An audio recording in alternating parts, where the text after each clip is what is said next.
Aim right, achieve big at KR Mangalam University.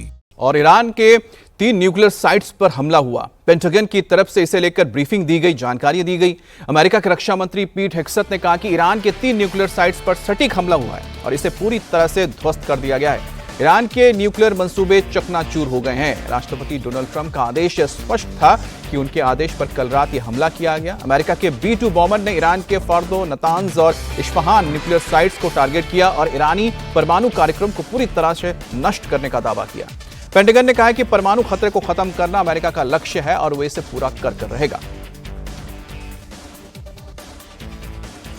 Last night on President Trump's orders, U.S. Central Command conducted a precision strike in the middle of the night against 3 nuclear facilities in Iran.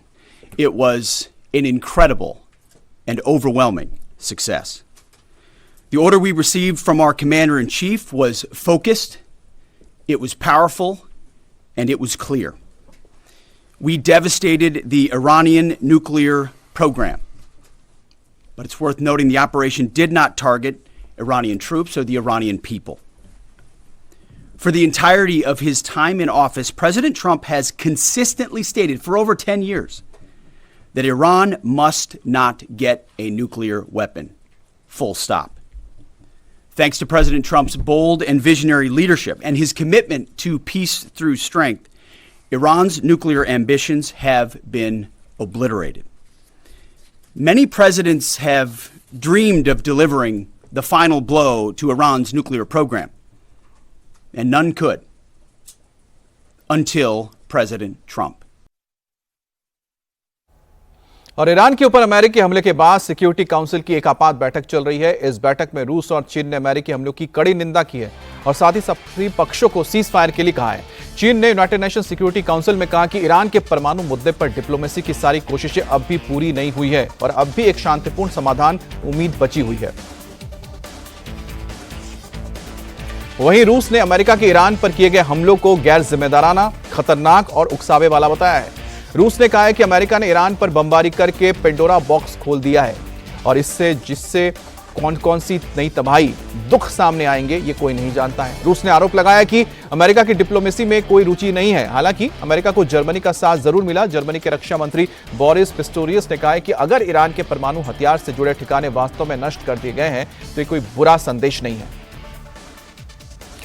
तो United nation security council की एक बैठक चल रही है और इसकी demand की थी, ईरान की ओर से की गई थी कि यूनाइटेड नेशन सिक्योरिटी काउंसिल की एक बैठक बुलाई जाए, जिसके बाद इस बैठक में रूस और चीन ने हमलों की निंदा की है ईरान के ऊपर और दूसरी तरफ अमेरिका को साथ मिलाया जर्मनी का। और जर्मनी के चांसलर ने कहा कि अगर इस हमले में ईरान के परमाणु साइट्स या प्लांट्स नष्ट हुए हैं तो ये एक गलत संदेश नहीं है।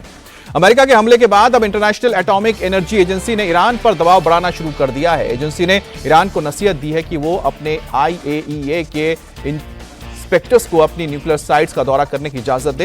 यूनाइटेड नेशन सिक्योरिटी काउंसिल की मीटिंग के दौरान एजेंसी के चीफ राफेल ग्रोसी ने कहा कि ईरान को अपने यूरेनियम भंडार का हिसाब देना चाहिए। एजेंसी ने चेतावनी देते हुए कहा कि अभी बातचीत और डिप्लोमेसी के रास्ते खुले हुए हैं। अगर ये बंद हो गया तो उसका नुकसान होगा, इसकी कल्पना नहीं की जा सकती। हमारे पास बातचीत और कूटनीति की ओर लौटने का अवसर है। यदि ये खिड़की बंद हो जाती है तो हिंसा और विनाश अकल्पनीय स्तर तक पहुंच सकता है और वैश्विक अप्रसार व्यवस्था, जैसा कि हम जानते हैं, टूट सकती है और गिर सकती है। ईरान, इजरायल, ईरान, मध्य पूर्व को शांति की आवश्यकता है और कूटनीति के लिए एक रास्ता है।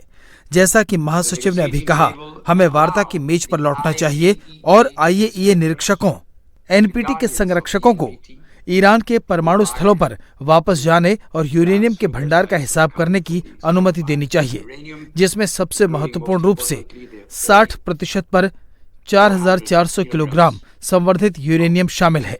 देवी और सज्जनों, किसी भी समझौते, किसी भी व्यवस्था के लिए एक शर्त के रूप में जमीनी स्तर पर तथ्यों की स्थापना होगी।